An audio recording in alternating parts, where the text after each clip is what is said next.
जय हिंद दोस्तों। देखिए आप लोगों के लिए एक बहुत ही बढ़िया वैकेंसी निकल के आ चुकी है और वो भी गवर्नमेंट जॉब, ठीक है। और इस पे सीट भी काफी ज्यादा है, तो आप लोगों को इस वैकेंसी को जरूर भरना चाहिए।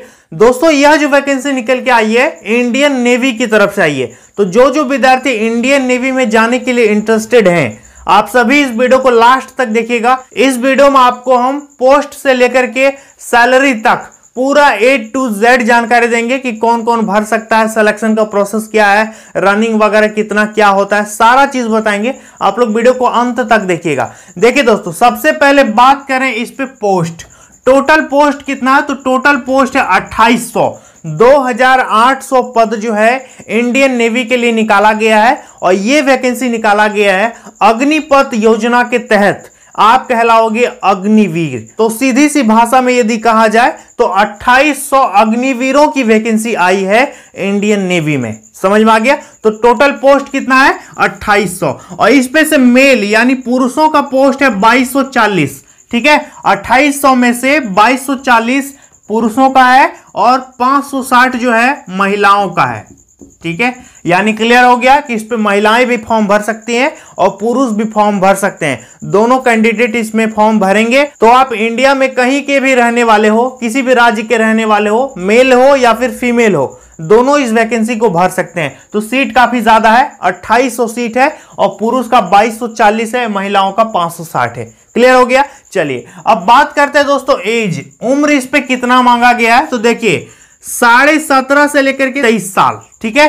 17.5 से 23 साल इस पे एज लिमिट होना चाहिए, ठीक है। इसके बाद डेट ऑफ बर्थ भी हम आपको बता देते हैं कि डेट ऑफ बर्थ कितना से कितना तक होना चाहिए। तो देखिए 1 नवंबर 1999 से, ध्यान दीजिएगा, 1 नवंबर 1999 के बाद और 30 अप्रैल 2005 के पहले, ठीक है।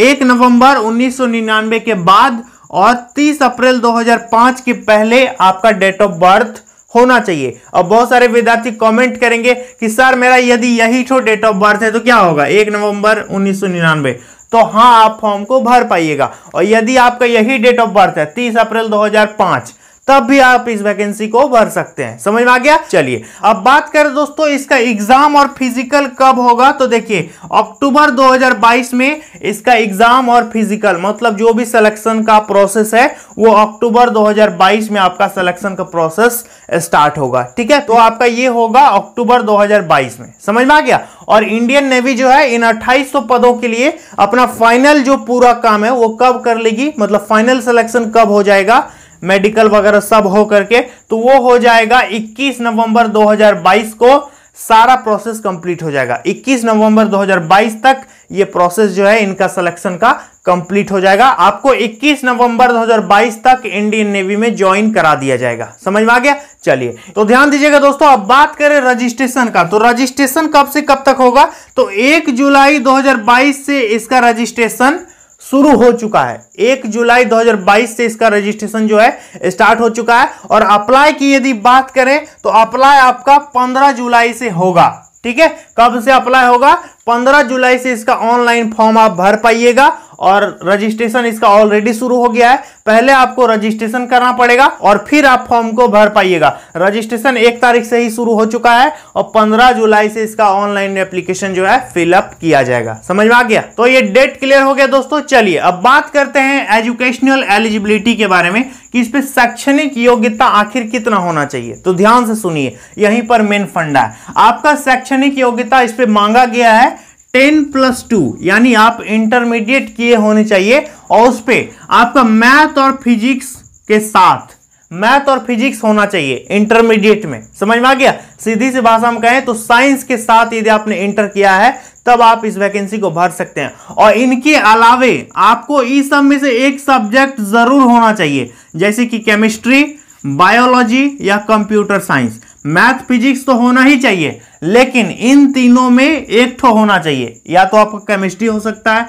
बायोलॉजी हो सकता है या कंप्यूटर साइंस हो सकता है। इन तीनों में से एक होना जरूरी है। मैथ फिजिक्स तो जरूरी है ही है, लेकिन इन तीनों में से कोई एक होना जरूरी है। तो जो भी पीसीएम के विद्यार्थी होंगे जो साइंस से किया है, या तो उसका केमिस्ट्री होगा या फिर आपका ये होगा बायोलॉजी होगा ही होगा, कंप्यूटर साइंस भी हो सकता है, तो जरूर आप एलिजिबल होंगे। ठीक है, इसके बाद नो परसेंटेज डिमांड, इस पे किसी भी प्रकार का मतलब एग्रीगेट परसेंट वगैरह ऐसा कुछ नहीं मांगा गया कि इतना परसेंट होना चाहिए तब आप वैकेंसी को अप्लाई कर पाइएगा। There is no any demand of percent का कुछ भी डिमांड नोटिफिकेशन में नहीं किया गया। समझ में आ गया? चलिए, इसके बाद फिजिकल एलिजिबिलिटी की बात करें, ये तो एजुकेशनल एलिजिबिलिटी हो गया। अब हम बात करेंगे फिजिकल एलिजिबिलिटी के, तो ध्यान दीजिएगा, इस पे इधर लिखे हैं मेल और इधर लिखे हैं फीमेल। सबसे पहले बात करें हाइट की, यानी ऊंचाई कितना होना चाहिए, तो ध्यान दीजिए, मेल कैंडिडेट यदि आप हैं तो आपका ऊंचाई 157 यानी 157 सेंटीमीटर आपका ऊंचाई मांगा गया है, और फीमेल कैंडिडेट को 152 सेंटीमीटर ऊंचाई इस पे मांगा गया है। समझ में आ गया? पुरुषों के लिए 157, महिलाओं के लिए 152। ठीक है, इसके बाद रनिंग जो है दोस्तों, दोनों महिलाओं और पुरुष का 1.6 किलोमीटर यानी 1600 मीटर का आपका रनिंग होगा। महिलाओं का भी उतना ही होगा और पुरुषों का भी उतना ही होगा, लेकिन टाइम में थोड़ा डिफरेंस रहेगा। पुरुषों को टाइम दिया जाएगा 6 मिनट 30 सेकेंड और महिलाओं को टाइम दिया जाएगा 8 मिनट का। ठीक है, 1600 मीटर का दौड़ पुरुष के लिए भी होगा, महिलाओं के लिए भी होगा, बट टाइम में डिफरेंस रहेगा। पुरुषों को दिया जाएगा 6.5 मिनट और महिलाओं को दिया जाएगा 8 मिनट दौड़ने के लिए। ठीक है, दौड़ का जो दूरी है वो बराबर है। इसके बाद स्क्वाट्स मतलब होता है उठक बैठक। ठीक है, उठक बैठक इस पे करवाया जाएगा आप लोगों का। तो कितना बार करना होगा? पुरुषों को 20 बार स्क्वाट्स करना होगा और महिलाओं का 15 स्क्वाट्स इस पे जरूरी है।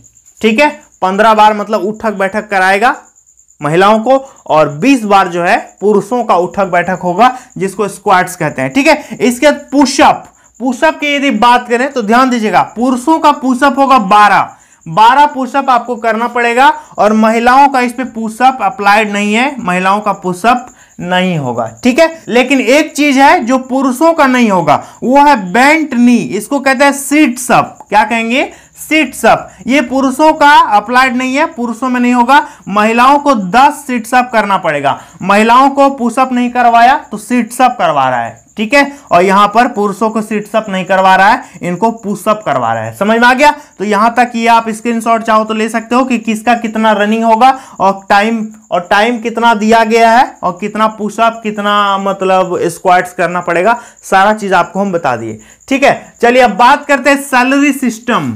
जी बिल्कुल, अग्निवीर बनने जा रहे हो ना आप, तो आपको सैलरी सिस्टम पता होना चाहिए। ध्यान से सुनिएगा। सबसे पहले जैसे आप ज्वाइन कीजिएगा ईयर 1 मतलब पहला साल, जैसे आप ज्वाइन कीजिएगा तो आपकी जो इनिशियल पेमेंट होगी, स्टार्टिंग वेतन आपका कितना होगा?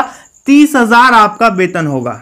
ठीक है, कितना होगा? 30,000। लेकिन आपको 30,000 हाथ पे नहीं मिलेगा, मिलेगा कितना? 21,000 आपको दिया जाएगा, और ये जो 9,000 है ये अग्निवीर कॉर्पस फंड में जमा हो जाएगा, जो कि बाद में आपको मिलेगा 4 साल के बाद। ठीक है, तो आपका स्टार्टिंग सैलरी 30,000 हो गया, आपको मिलेगा हाथ में 21,000। 9,000 कॉर्पस फंड में जमा हो जाएगा, और जितना कॉर्पस फंड में जमा होगा उतना ही गवर्नमेंट भी और देगी आपको। ठीक है, इसके बाद ये तो पहला साल हो गया। जैसे ही दूसरा साल आएगा आपका वेतन कितना हो जाएगा? 33,000। ठीक है, और इसका 30% काट के फिर आपको सैलरी मिलेगा। तो दूसरा साल में आपका सैलरी कितना है? 33,000, लेकिन आपको हाथ में कितना मिलेगा? 23,100। बाकी 9900 यानी 9,900 कॉर्पस फंड में जमा होगा, और उतना ही फिर गवर्नमेंट भी देगी। ठीक है, बात करें तीसरा साल का, तो देखिए तीसरा साल में आपका वेतन हो जाएगा 36,500, लेकिन आपको हाथ पे कितना मिलेगा? 25,500। 36,500 सैलरी हो जाएगा तीसरा साल में, लेकिन हाथ पे कितना दिया जाएगा? 25,500। ठीक है, मतलब अकाउंट में मिलेगा। और बाकी कॉर्पस फंड में कितना जमा हो जाएगा? 10,950 रुपया आपका अग्निवीर कॉर्पस फंड में जमा हो जाएगा, और उतना ही फिर गवर्नमेंट देगी तीसरा साल। ठीक है, इसके बाद चौथा साल की बात करें यानी लास्ट ईयर, तो इस पे आपका वेतन हो जाएगा 40,000, लेकिन आपको हाथ पे 40,000 नहीं मिलेगा। आपको कितना दिया जाएगा वेतन? 28,000 आपको हाथ पे दिया जाएगा, और बाकी 12,000 जो है ये कॉर्पस फंड में जमा हो जाएगा, और फिर उतना ही गवर्नमेंट देगी। ठीक है, ये आपका कॉर्पस फंड हो गया, और जितना फंड जमा होगा उतना ही आपको गवर्नमेंट की तरफ से दिया जाएगा। ठीक है। इसके बाद जब आपका 4 साल खत्म हो जाएगा तो ध्यान दीजिए, total in Agniveer corpus fund, total Agniveer corpus fund में कितना जमा हो जाएगा, देखिए 5,02,000, कितना हो गया 5,02,000। तो उतना ही गवर्नमेंट भी देगी आपको 5,02,000, ठीक है। तो जब आप 4 साल के बाद आपको मुक्त कर दिया जाएगा तो आपको जोड़ करके टोटल 4 इयर्स में कितना दिया जाएगा, तो आपको 4 साल के बाद टोटल कितना अमाउंट देगी गवर्नमेंट, 10.04 लाख प्लस इंटरेस्ट। यदि इंटरेस्ट को भी जोड़ दिया जाए तो 11.7 इस तरह कुछ समथिंग होता है। तो 10.04 लाख ये आपका टोटल जोड़ के हुआ, प्लस आपको इंटरेस्ट भी मिलेगा और लगभग जोड़ करके 11.7 लाख होता है। जब आप 4 साल के बाद मुक्त हो जाइएगा तो उस वक्त आपको ये दिया जाएगा। समझ में आ गया। तो ये था सैलरी का कुछ सिस्टम। पहला साल 30,000, दूसरा साल 33,000, मतलब 10% का सैलरी इस पे इंक्रीज होगा, 30% आपको काट लेगा और फिर इधर जमा होता जाएगा।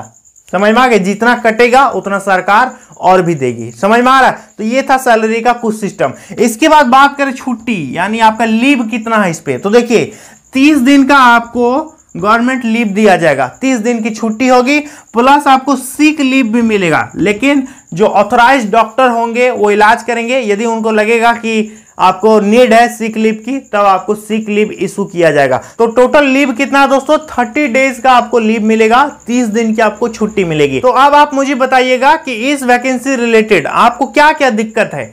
कुछ भी यदि पूछना होगा तो कमेंट में बताना, हम उस पर वीडियो बना देंगे। और चैनल पर पहली बार आए हो तो सब्सक्राइब कर लेना। और कौन कौन इस वैकेंसी को भर रहे हो मुझे कमेंट सेक्शन में जरूर बताइएगा। और हाँ, मुझे इंस्टाग्राम में जरूर फॉलो कर लेना, ठीक है। मैं कभी कभी लाइव भी आता हूं तो आप मुझे फेस टू फेस बात भी कर सकते हो। तो चलिए मिलते हैं नेक्स्ट वीडियो में बहुत जल्द, तब तक के लिए बहुत बहुत धन्यवाद।